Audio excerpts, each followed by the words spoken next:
Hey guys, welcome back to the Girlfriends and Goals podcast YouTube channel. My name is Samaria and I'm joined by my best friend and co-host Miosha. And today we're doing an Am I the A-hole reaction video. If you like this type of content, please make sure that you like this video, subscribe to the channel, and leave a comment to let us know your thoughts about these scenarios.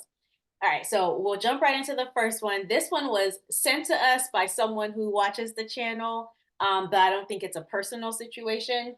They just liked this one and sent it over to us. So we're going to go ahead and respond to it. This says, am I the a hole for refusing to use my girlfriend's little sister's preferred pronouns?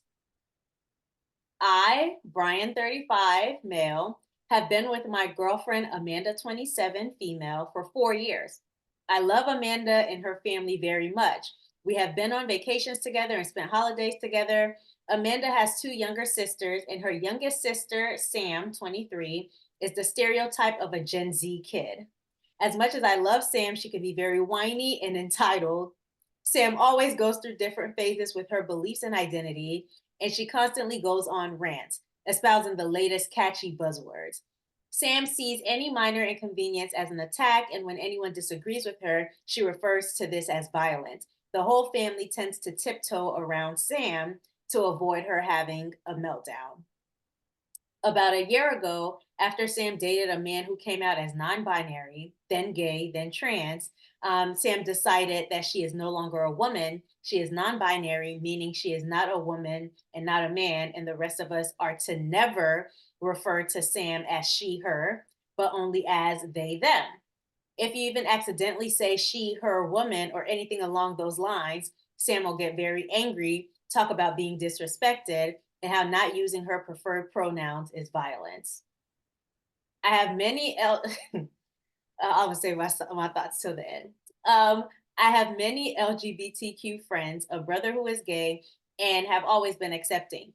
But on top of this whole non binary concept being nonsensical and contradicting reality, for a lot of people who do this, they are usually young, privileged white women who have no real struggle or oppression, but they think identifying as non binary gives them special status and they can use it to control other people's speech. The whole family is against it, but they all do their best to go along with it. My Black Caribbean parents would never. I just spent Christmas with their whole family and had a great time. But it was wild to watch a group of adults all coddle and tiptoe around another grown adult, something Amanda and her other sister often get annoyed by.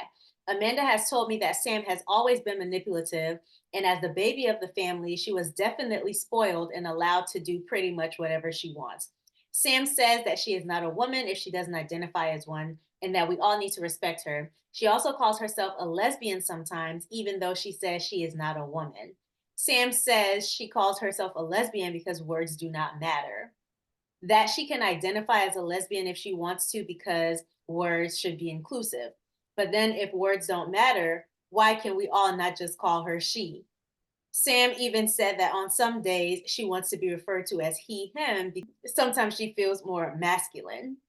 And she said that in the future, she may change her pronouns to something like bird or bird self because she has a strong connection with birds. When I am around the family, baby, this is long. This is lengthy. Right. When I am around the family, I try my best to just use Sam's name. Out of respect, I have even referred to Sam as they, them, even though it's incorrect and I hate it.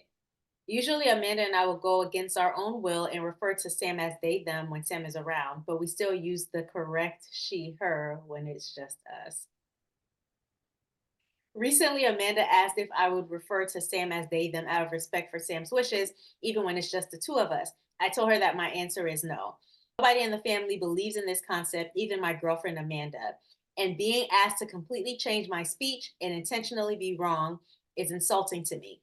I have no issue with how Sam wants to live her life, but I should not be forced to go along with her nonsense. I have certain spiritual beliefs, but I do not ask that everyone else believe in them or affirm them. This upper middle class white girl, whose entire life is funded by her parents, claims to be part of a marginalized community because she identifies as non binary. But me, a half Black and half Indian man who came to this country as an immigrant with my parents in the 90s, me who experienced actual violence like getting punched and kicked at school and had to work very hard for everything I have, somehow she's the one who's oppressed. Despite her negative qualities, I see Sam as a little sister now. It, it will protect her whenever she needs. But I don't think blindly following and encouraging everything someone does is good for them. This is not about hate or disliking anyone in the LGBTQ community. I just think the whole thing has gone too far. Facts still matter, and the definition of words still matter. A white man can say he identifies as Black, but that doesn't make it so. A 5'7" guy can identify as 6'3", but that doesn't change reality. Sam is so adamant about respect, but I think forcing everyone to go along with something they don't believe in is disrespectful. I don't think I should be forced to go along with this foolishness. Am I the a-hole? Whew. Oh God, there's a lot going on in this one. I'll let you start. Yeah.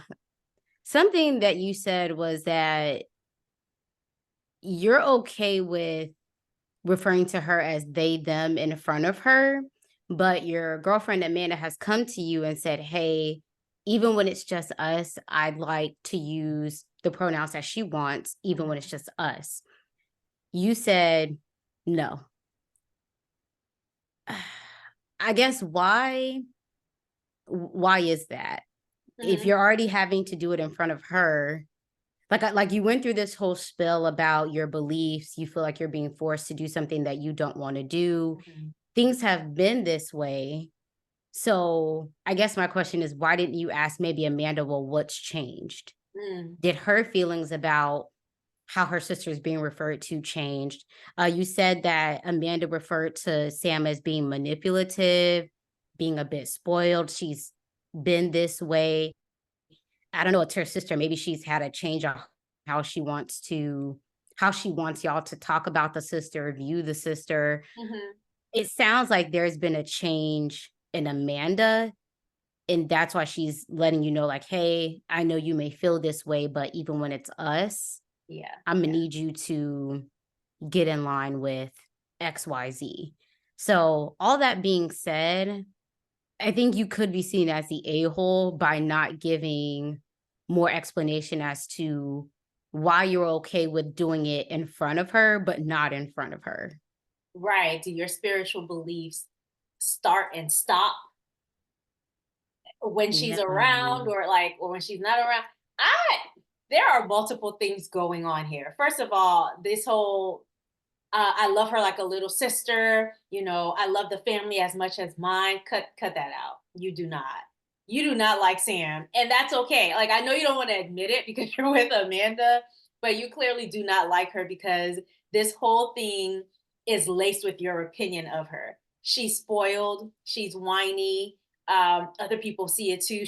Amanda says she's been manipulative and she's been allowed to get away with. So I think there are a few things going on. One, you don't hold Sam in the highest regard. You think she's one of these spoiled kids, right? Spoiled Gen Z kids, to use his words. Also, you have your own experience as someone who is half Black and half Indian. And so you're feeling like you know what actual struggle is, based on what he said. He feels like, Mhm. I know what actual struggle is. You don't. And I think there's some validity there. Like, there's some validity there because he's like, my experiences are so different from yours, but you want to put yourself in a category that in his head only certain people can fall in, people who have had the experience that he's had. So there's another layer. And then I think you have the stuff about her being non-binary. So it's like different things I think going on. It's her being a spoiled rich white kid, him being a Black and Indian man in America, I'm assuming. Mhm. And then there's the whole LGBTQ layer. So I don't know where to start because in some ways I get it, but then in other ways, I'm like, no, And absolutely and it sounds as though he may feel a way that he, as a minority with a real struggle, so to speak, is not. being checked by someone who he thinks is making this up in his head. Like, Yeah. how dare you try to make it seem like I'm choosing violence by not getting in line with what you want? Also, you don't know violence because I've literally been punched for just being, the from the two cultures I'm from. That, and he may feel as though, as a minority, it's kind of comical for you to make it seem like I'm trying to oppress you by not Mhm. getting in line with these pronouns and how you want to be addressed. I also would like to call out, there is a lot of confusion here. So she's a young person, 23. so, you said, oh, she was dating a person who transitioned and then she was a lesbian and maybe she wants to be referred to as a bird. Did I hear that Mhm. Yeah, correctly? bird or bird self. So there's a lot of changes, it sounds like, going on. So I do understand the frustration and maybe not being able to keep up. Mhm. I think within the last decade, we've even seen the LGBTQ, like the acronyms extend. Yeah. And so there are many people who feel like, oh, I thought I knew something, but that no longer applies or it's changed now. So if you're Mhm. not dialed into certain communities or cultures, then you wouldn't necessarily know the Yeah. lingo and what's going on. But I think because of all of the things that you said, this isn't just about the pronouns. So you're 35 and she's 23. 23. That There age may difference even alone. be some frustration there too in just the age gap. Amanda is 27, so she isn't as far apart in Yeah. age from her sister, which, interesting, if you've been together with Amanda for 4 years, that means you were with her. When she was 23. Mhm. So yeah, that age is also probably a thing too. I would say if Amanda wants to start addressing things differently, in regards to her sister, Yeah. I think you're gonna have to think long and hard about if this is an issue that you want to dig your heels in, and just the conflict that will come with that. Like, why does it need to be this particular thing? It doesn't sound like she lives with y'all. So No, but also nobody's forcing him to be there. Like the way that this is presented, he's like he's making it seem like he's forced to stay. As far as I saw, he said Amanda is his girlfriend, not his wife. I, if this is such a big deal to you, you don't have to be around Sam while Sam figures out, whatever there is to be figured out. Like as a 23-year-old, yeah, there probably will be many more transitions, many more changes, many more whatever that might come. So if you're shook right now, I don't think this might not be the place for you.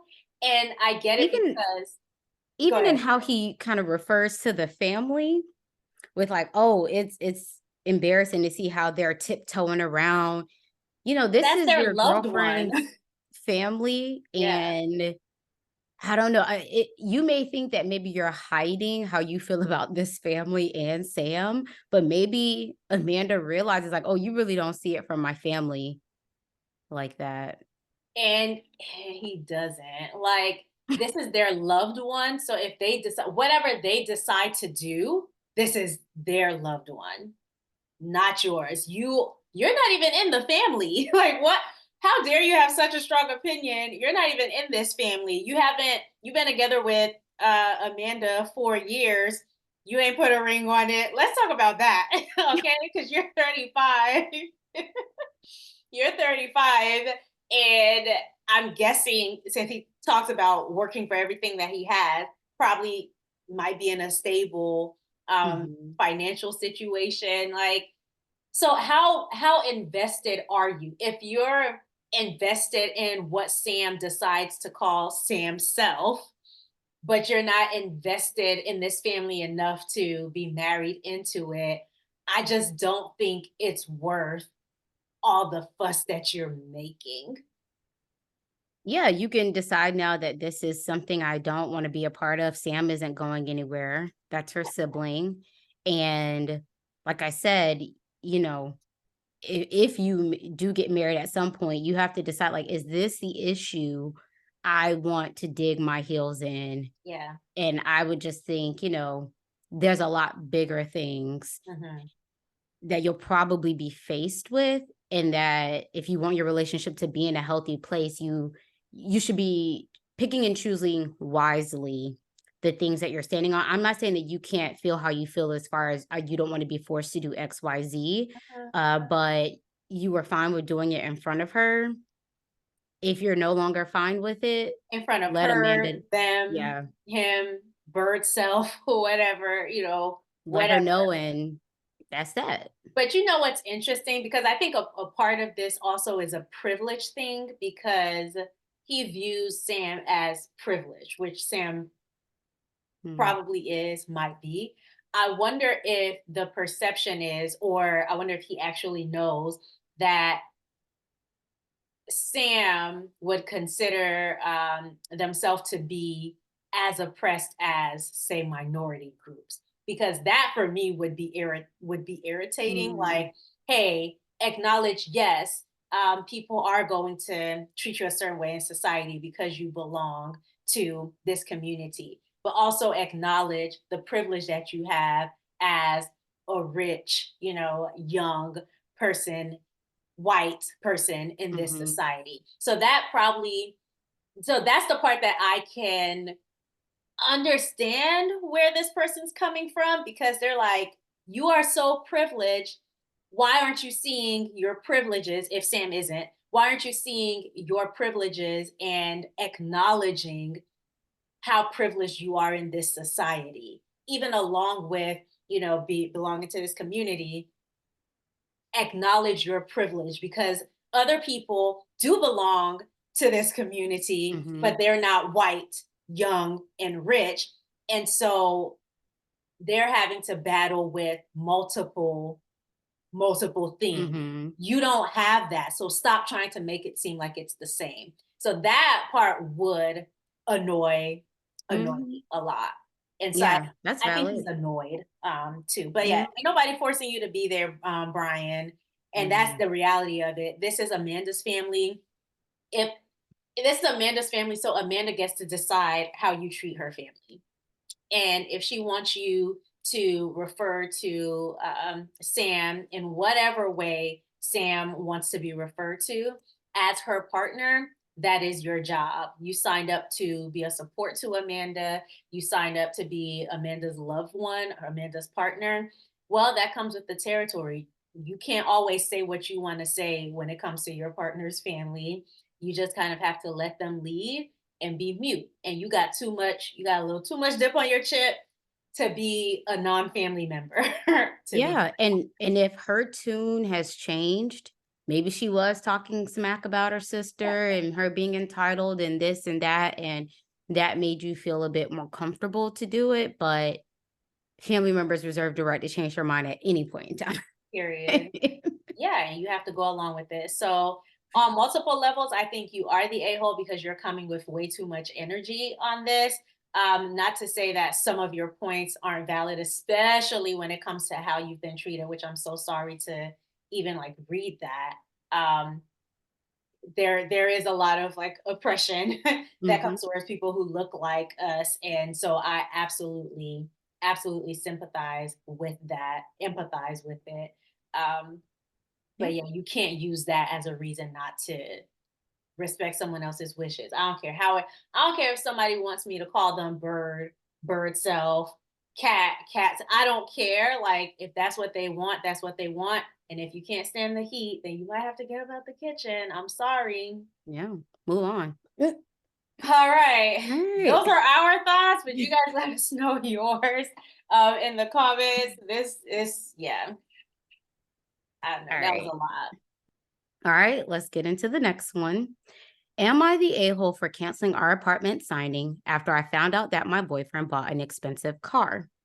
My boyfriend, 31-year-old male, and I, 28-year-old female, have been together just over 2 years. We have been living with roommates and have been looking to move for a while. It's expensive and I have a dog, so it's been difficult finding a landlord that will be okay with the dog.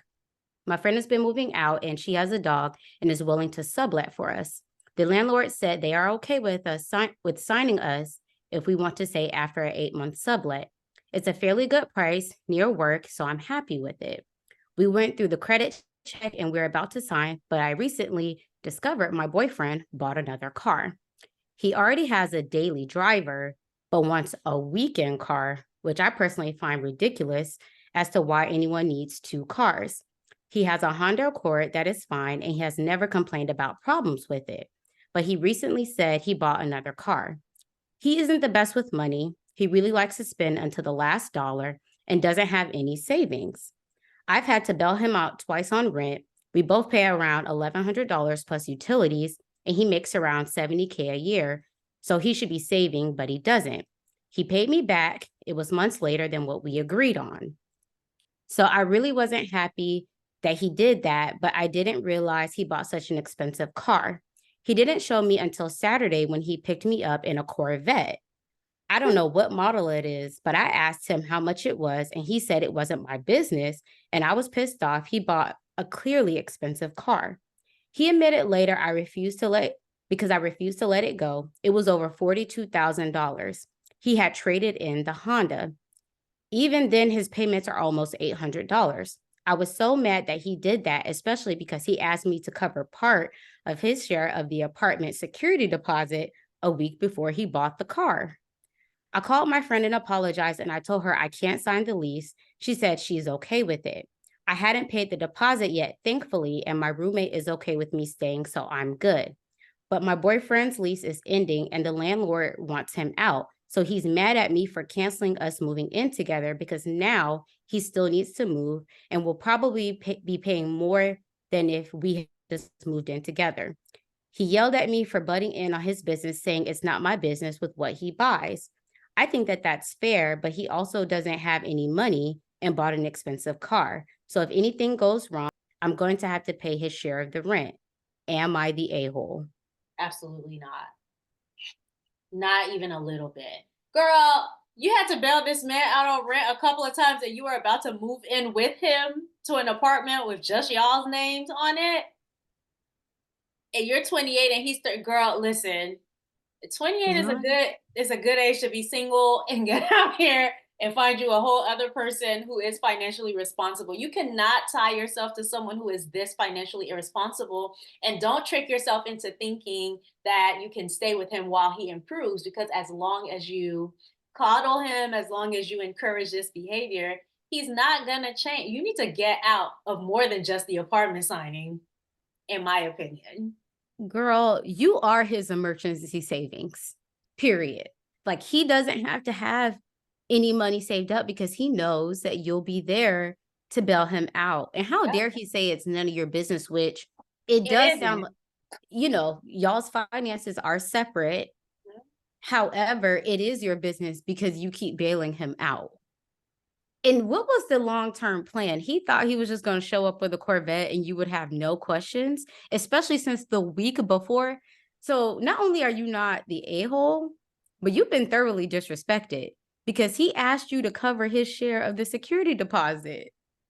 How did she not notice that he traded in the Honda? Like you are so out of the loop. This is not someone you want to combine lives with. And I'm not even talking about like marriage, or I'm talking about the apartment thing. This is not someone you want to combine lives with. You didn't even know he traded his car in. He can't afford the car. He's making decent enough money to live. Like this isn't a thing where, oh, he's not making enough money and needs to, like, he's making good enough money. Y'all have a space that you're sharing with other people right now. Mhm. So there should be so much more money in the bank. I'm sorry, girl. You're Good not thing the you found this out now before locking yourself into another lease. And look on the bright side, you can stay right where you are. You're fine. And now he has to go figure out his situation, which I'm pretty sure he didn't factor into his monthly budget Of course he's mad. the increase in rent. He just wanted to use you basically as a roommate, another roommate situation. And of Mm-mm. course he's mad because like you're ruining the plan that he had to live off of you in a way. So yeah, he's gonna be mad and you just have to be okay with it. But you can't put yourself in a worse financial position because he's gonna be upset. Okay, we're humans, humans get upset. That's fine. When he decides to get his act together, then you could talk about, like moving forward with him. But no, absolutely not. Not your business. Well, it'll be your business with your Corvette at your new place. And technically, he is right. It isn't any of her business because It's their not. finances are separate. So, like, you're in a situation where even when you want to, you can't give an opinion. Mm-mm. Girl, That's a stay big away from lesson, this man, life lesson learned. Mm. period. All But those right. are those are our thoughts on the situation. You can let us know your thoughts in the comments, and we will see you guys on the next one. Bye. Bye.